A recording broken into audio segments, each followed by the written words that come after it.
You're wearing that badge. You're wearing that badge. You stand for what is written on that badge. Ha? Ipaglaban ninyo yan. Huwag kayong magpaitoy-itoy sa mga politiko. You know what I mean? Ha? Huwag kayong magpatuta-tuta sa mga politiko, ha? Ha? Yung mga politiko na yan, hindi yan nagtitraining.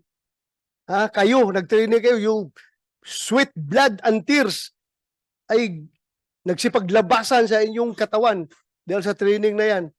At gaganunin lang kayo.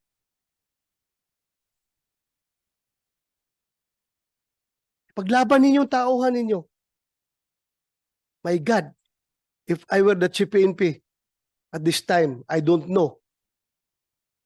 Pag ginaganon yung tao ko, I can never sleep soundly at night kapag mayroong injustice na ginagawa sa aking tauhan.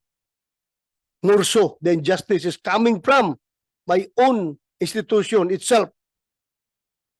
Sabi ko kasi magpakamatay ako para sa aking tauhan kapag ginaganyan yung tao ko. Lalong-lalo na kapag ang tao ko ay nagsasabi lang ng katotohanan at pinanindigan kung ano ang tama.